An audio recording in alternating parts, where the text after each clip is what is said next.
ਅਗਲੀ ਆਪਾਂ ਗੱਲ ਕਰ ਲਈਏ, ਆਪਾਂ ਦੇਖਦੇ ਰਹੇ ਹਾਂ ਪਿਛਲੇ ਦਿਨਾਂ ਦੇ ਵਿੱਚ ਵਿਸਾਖੀ ਦੇ ਮੌਕੇ ਤੋਂ ਪਹਿਲਾਂ ਬਿਆਨਬਾਜ਼ੀਆਂ ਬਹੁਤ ਹੋਈਆਂ, ਪੁਲਿਸ ਫਲੈਗ ਮਾਰਚ ਕਰਦੀ ਰਹੀ, ਜਥੇਦਾਰ ਸਾਹਿਬ ਦੇ ਆਪਣੇ ਬਿਆਨ ਜਿਹੜੇ ਉਹ ਆਉਂਦੇ ਰਹੇ। ਤਸਵੀਰਾਂ ਵੀ ਆਉਂਦੀਆਂ ਰਹੀਆਂ ਵੀ ਕਿੱਦਾਂ ਗੇਟਾਂ ਦੇ ਵਿੱਚੋਂ ਕੱਢਿਆ ਜਾ ਰਿਹਾ। ਓਵਰਆਲ ਵਿਸਾਖੀ ਨੂੰ ਲੈ ਕੇ, ਇਹ ਸਾਰੇ ਸਮਾਗਮਾਂ ਨੂੰ ਲੈ ਕੇ ਕਿੱਦਾਂ ਦਾ ਮਾਹੌਲ ਰਿਹਾ ਪੂਰੇ ਪੰਜਾਬ ਦੇ ਵਿੱਚ? ਬੜੇ ਉਤਸ਼ਾਹ ਨਾਲ, ਬੜੀ ਸ਼ਰਧਾ ਨਾਲ, ਹੈ ਨਾ, ਬੜੀ ਤਨਦੇਹੀ ਨਾਲ ਨਾਨਕ ਨਾਮ ਲੇਵਾ ਸੰਗਤ ਨੇ ਵਿਸਾਖੀ ਦਾ ਤਿਉਹਾਰ ਮਨਾਇਆ। ਤਖਤ ਸ੍ਰੀ ਦਮਦਮਾ ਸਾਹਿਬ, ਤਖਤ ਸ੍ਰੀ ਕੇਸਗੜ੍ਹ ਸਾਹਿਬ, ਸੱਚਖੰਡ ਸ੍ਰੀ ਦਰਬਾਰ ਸਾਹਿਬ ਵਿਖੇ ਜਾਂ ਹੋਰ ਪਵਿੱਤਰ ਗੁਰੂ ਧਾਮਾਂ ਤੇ, ਸਰੋਵਰਾਂ ਤੇ, ਨਦੀਆਂ ਤੇ, ਹੈ ਨਾ, ਸਾਡੀਆਂ ਪਵਿੱਤਰ ਥਾਵਾਂ ਤੇ ਜਾ ਕੇ ਇਸ਼ਨਾਨ ਹੋਏ। ਸੋ ਇਸ ਲਈ ਉਹ ਤਿਉਹਾਰ ਪੂਰੇ ਉਹਦੇ ਨਾਲ ਸ਼ਰਧਾ ਨਾਲ ਮਨਾਇਆ ਗਿਆ। ਪਰ ਉਹਦੇ ਵਿੱਚ ਇੱਕ ਕਿਤੇ ਖੌਫ ਦੀ ਥੋੜੀ ਜਿਹੀ ਲੀਕ ਦਿਖਦੀ ਸੀ, ਫਿਕਰਮੰਦੀ ਦਿਖਦੀ ਸੀ, ਖਾਸ ਕਰਕੇ ਜਦੋਂ ਕੋਈ ਸ਼ਰਧਾਲੂ ਪਰਿਵਾਰ ਸਣੇ ਆ ਰਿਹਾ ਜੀ, ਤਾਂ ਉਹ ਆਪਣੇ ਲਈ ਖੌਫਜ਼ਦਾ ਨਹੀਂ ਸੀ, ਆਪਣੇ ਪਰਿਵਾਰ ਨੂੰ ਲੈ ਕੇ ਖੌਫਜ਼ਦਾ ਨਜ਼ਰ ਆਏ ਸ਼ਰਧਾਲੂ।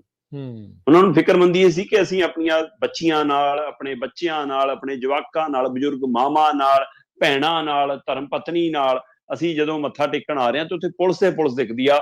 ਉਹ ਕੇਂਦਰੀ ਏਜੰਸੀਆਂ ਵੀ, ਉਹ ਪੰਜਾਬ ਪੁਲਿਸ ਫੋਰਸ ਵੀ, ਉਹ ਸਿਵਲ ਚ ਵੀ, ਹੈ ਨਾ। ਤੇ ਉਹ ਸਾਰੇ ਦੇ ਦੌਰਾਨ ਫਿਰ ਉਹ ਇੱਕ ਫਿਕਰ ਹੁੰਦਾ ਕਿ ਜੇ ਕੁਝ ਵਾਪਰ ਗਿਆ ਕਿੱਧਰ ਨੂੰ ਭੱਜਣਾ, ਕਿੱਧਰ ਨੂੰ ਜਾਣਾ, ਕਿਵੇਂ ਬਚਾ ਕਰਨਾ। ਸੋ ਆਹ ਜਿਹੜੇ ਦ੍ਰਿਸ਼ ਸੀ ਇਹ ਚਿੰਤਾਜਨਕ ਹੈ। ਇੱਕ ਪਾਸੇ ਪੰਜਾਬ ਦੇ ਮੁੱਖ ਮੰਤਰੀ ਭਗਵੰਤ ਮਾਨ ਜੀ ਹੋਰੀ ਕੱਲ ਦੁੱਖ ਨਿਵਾਰਨ ਸਾਹਿਬ ਮੱਥਾ ਟੇਕਣ ਜਾਂਦੇ ਨੇ ਪਟਿਆਲੇ ਵਿਸਾਖੀ ਦੇ ਮੌਕੇ ਆਪਣੇ ਪਰਿਵਾਰ ਸਣੇ ਜੀ, ਤੇ ਮੱਥਾ ਟੇਕ ਕੇ ਉਹ ਕਹਿੰਦੇ ਨੇ ਕਿ ਪੰਜਾਬ 'ਚ ਸਭ ਤੋਂ ਵੱਧ ਸ਼ਾਂਤੀ ਆ, ਦੇਸ਼ ਦਾ ਸਭ ਤੋਂ ਵੱਧ ਸੂਬਾ ਜੇਕਰ ਸ਼ਾਂਤ ਆ ਕੋਈ ਤਾਂ ਪੰਜਾਬ ਆ। ਤੇ ਸ਼੍ਰੀ ਅਕਾਲ ਤਖਤ ਸਾਹਿਬ ਦੇ ਜਥੇਦਾਰ ਗਿਆਨੀ ਹਰਪ੍ਰੀਤ ਸਿੰਘ ਹੋਰ ਵੀ ਕਹਿੰਦੇ ਨੇ ਕਿ ਪੰਜਾਬ ਦੇ ਸ਼ਾਂਤ ਮਾਹੌਲ 'ਚ ਪੱਥਰ ਮਾਰਿਆ ਜਾ ਰਿਹਾ, ਇੱਥੇ ਸ਼ਾਂਤੀ ਆ। ਜੇਕਰ ਕੌਮ ਦੀ ਅਗਵਾਈ ਕਰਨ ਵਾਲਾ ਨੁਮਾਇੰਦਾ ਵੀ ਕਹਿੰਦਾ ਔਰ ਸੂਬੇ ਦੀ ਪ੍ਰਤੀਨਿਧਤਾ ਕਰਨ ਵਾਲਾ ਲੀਡਰ ਵੀ ਕਹਿੰਦਾ ਕਿ ਸ਼ਾਂਤੀ ਆ, ਫਿਰ ਪੁਲਿਸ ਫੋਰਸ ਕਿਹਨੇ ਲਾਈ ਆ? ਫਿਰ ਏਜੰਸੀਆਂ ਕੌਣ ਮੰਗ ਕੇ ਲਿਆਇਆ? ਸੋ ਇਹ ਵੱਡਾ ਸਵਾਲ ਖੜਾ। ਮੈਂ ਆਪਣੇ 40-42 ਸਾਲਾਂ ਦੇ ਇਸ ਦੌਰ ਦੇ ਵਿੱਚ, ਆਪਣੀ ਜ਼ਿੰਦਗੀ ਦੇ ਵਿੱਚ, ਮੈਂ ਇੰਨੀ ਫੋਰਸ ਕਦੇ ਤਖਤ ਸ੍ਰੀ ਦਮਦਮਾ ਸਾਹਿਬ ਜਾਂ ਤਖਤ ਸ੍ਰੀ ਕੇਸਗੜ੍ਹ ਸਾਹਿਬ ਨਹੀਂ ਦੇਖੀ ਜੀ। 84 ਚ ਵੀ ਨਹੀਂ ਸੀ ਆਇਆ ਕਿ ਇਕੱਲੇ ਸ਼ਰਧਾਲੂ ਦੀ ਚੈਕਿੰਗ ਏਦਾਂ ਹੋਈ ਹੋਵੇ ਜੀ। ਮਤਲਬ ਨਜ਼ਰਸਾਨੀ ਹੈ, ਪੂਰਾ ਚਰਿੱਤਰ ਹਰਨ ਕਰਨ ਵਾਲਾ ਕੰਮ ਕਿ ਹਾਂ ਇਕੱਲੇ ਲੰਘਦੇ ਬੰਦੇ ਨੂੰ ਇਹ ਦੇਖਣਾ, ਗੇਟਾਂ ਚ ਲੰਘਾਓ। ਤਲਾਸ਼ੀਆਂ ਹੋਈਆਂ, ਕੱਲ ਵੀ ਸੰਗਤ ਦੀਆਂ ਤਲਾਸ਼ੀਆਂ ਹੋਈਆਂ।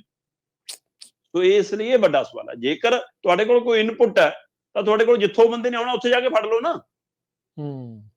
ਇੱਥੇ ਤੱਕ ਆਉਣ ਕਿਉਂ ਦੇ ਰਹੇ ਹੋ? ਫਿਰ ਜੇ ਨਹੀਂ ਆਉਣਾ ਤਾਂ ਫਿਰ ਜਾਲੀ ਡਰਾਵਾ ਕਿਉਂ ਪੈਦਾ ਕਰ ਰਹੇ ਹੋ? ਸੋ ਇਸ ਲਈ ਕੱਲ ਜਥੇਦਾਰ ਸਾਹਿਬ ਨੇ ਇੱਕ ਸ਼ਬਦ ਕਿਹਾ, ਉਹ ਕਹਿੰਦੇ ਕਿ ਸੰਗਤ ਉਤਸ਼ਾਹ ਨਾਲ ਆਵੇ, ਬੇਪਰਵਾਹ ਹੋ ਕੇ ਆਵੇ, ਪਰ ਲਾਪਰਵਾਹ ਹੋ ਕੇ ਨਾ ਆਵੇ। ਉਤਸ਼ਾਹ ਤੇ ਬੇਪਰਵਾਹ ਹੋ ਕੇ ਆਉਣਾ, ਪਰ ਲਾਪਰਵਾਹ ਹੋ ਕੇ ਨਹੀਂ ਆਉਣਾ। ਇਹਦਾ ਮਤਲਬ ਕਿਤੇ ਨਾ ਕਿਤੇ ਉਹ ਲੀਕ ਜਿਹਦੀ ਆਪਾਂ ਗੱਲ ਕਰ ਰਹੇ ਹਾਂ, ਜਥੇਦਾਰ ਸਾਹਿਬ ਉਹ ਮਹਿਸੂਸ ਕਰ ਰਹੇ ਨੇ। ਤੇ ਇਸ ਲਈ ਇਹ ਸਭ ਦੇ ਦਰਮਿਆਨ ਹੀ ਉਹਨਾਂ ਨੇ ਇਹ ਕਿਹਾ ਕਿ ਗੁਰੂ ਸਾਹਿਬ ਦਾ ਸੰਦੇਸ਼ ਕੌਮ ਨੂੰ ਯਾਦ ਰੱਖਣਾ ਚਾਹੀਦਾ। ਉਹਨਾਂ ਨੇ ਸਾਨੂੰ ਕਿਰਪਾਨ ਸੌਂਪੀ ਆ। ਜਦੋਂ ਸਾਨੂੰ ਤਲਵਾਰ ਤੇ ਕਿਰਪਾਨ 'ਚ ਫਰਕ ਸਮਝ ਆ ਗਿਆ ਨਾ, ਫਿਰ ਸਾਨੂੰ ਉਹਦਾ ਅਰਥ ਸਮਝ ਆ ਜਾਊਗਾ, ਸਾਨੂੰ ਉਹਦਾ ਸਤਿਕਾਰ ਸਮਝ ਆ ਜਾਊਗਾ, ਉਹਦਾ ਭਾਵ ਸਮਝ ਆ ਜਾਊਗਾ ਕਿ ਕਿਉਂ ਗੁਰੂ ਸਾਹਿਬ ਨੇ ਕਿਰਪਾਨ ਰੱਖਣ ਲਈ ਕਿਹਾ। ਰੱਖਿਆ ਦੀ ਨਿਸ਼ਾਨੀ ਹੈ, ਹਮਲੇ ਦੀ ਨਹੀਂ। ਸੋ ਇਸ ਲਈ ਰੱਖਿਆ ਦੇ ਲਈ ਫਿਰ ਕੱਲ ਜਥੇਦਾਰ ਸਾਹਿਬ ਨੇ ਅਪੀਲ ਕੀਤੀ ਕਿ ਹਰੇਕ ਸਿੱਖ ਦੇ ਘਰ ਦੇ ਵਿੱਚ ਕਿਰਪਾਨ ਹੋਣੀ ਜ਼ਰੂਰੀ ਹੈ, ਗੁਰੂ ਸਾਹਿਬ ਦੀ ਬਖਸ਼ੀ ਕਿਰਪਾਨ ਹੋਣੀ ਜ਼ਰੂਰੀ ਹੈ। ਸੋ ਇਸ ਲਈ ਰੱਖਿਆ ਲਈ ਉਹ, ਜਿਵੇਂ ਉਹ ਅੱਜ ਕੱਲ੍ਹ ਕਹਿੰਦੇ ਆ ਕਿ ਹਾਂ ਤੁਸੀਂ ਜੇਕਰ ਲਾਇਸੈਂਸ ਲਿਆ ਤਾਂ ਉਹ ਆਪਣੇ ਬਚਾਅ ਲਈ ਆ ਜੀ, ਨਾ ਕਿ ਕਿਸੇ ਨੂੰ ਮਾਰਨ ਲਈ ਆ। ਸੋ ਤੁਹਾਡੇ ਤੇ ਜਦੋਂ ਕੋਈ ਹਮਲਾਵਰ ਹੁੰਦਾ ਫਿਰ ਤੁਸੀਂ ਆਪਣੇ ਬਚਾਅ ਲਈ ਉਹਦੀ ਵਰਤੋਂ ਕਰਦੇ ਹੋ, ਫਿਰ ਉਹ ਰੱਖਿਆ ਲਈ ਚੁੱਕਿਆ ਹਥਿਆਰ ਹੈ। ਜਾਂ ਕਿਸੇ ਦੀ ਰੱਖਿਆ ਲਈ ਤੁਸੀਂ ਸਾਹਮਣੇ ਡਟਦੇ ਹੋ ਤਾਂ ਉਹ ਰੱਖਿਆ ਲਈ ਚੁੱਕਿਆ ਹਥਿਆਰ ਹੈ। ਉਸ ਹਵਾਲੇ ਨਾਲ ਕਰ ਜਥੇਦਾਰ ਉਹਨਾਂ ਨੇ ਇਹ ਵੀ ਅਪੀਲ ਕੀਤੀ ਕਿ ਪਰ ਇਹ ਗੱਲ ਤੁਹਾਡੀ ਦਰੁਸਤ ਹੈ ਕਿ ਕੱਲ ਸੰਗਤਾਂ 'ਚ ਉਤਸ਼ਾਹ ਬਹੁਤ ਸੀ, ਨਿਮਰਤਾ ਬਹੁਤ ਸੀ, ਸਾਦਗੀ ਬਹੁਤ ਸੀ, ਹੈ ਨਾ, ਤੇ ਉਸ ਦੇ ਬਾਵਜੂਦ ਬੇਪਰਵਾਹੀ ਵੀ ਸੀ।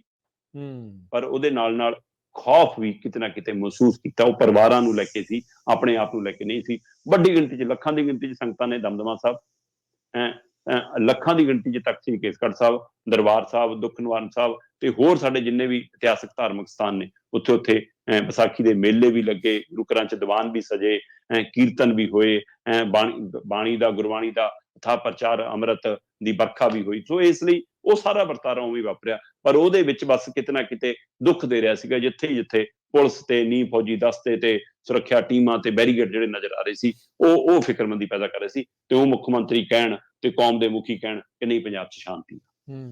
ਜੀ ਜੀ ਜੀ।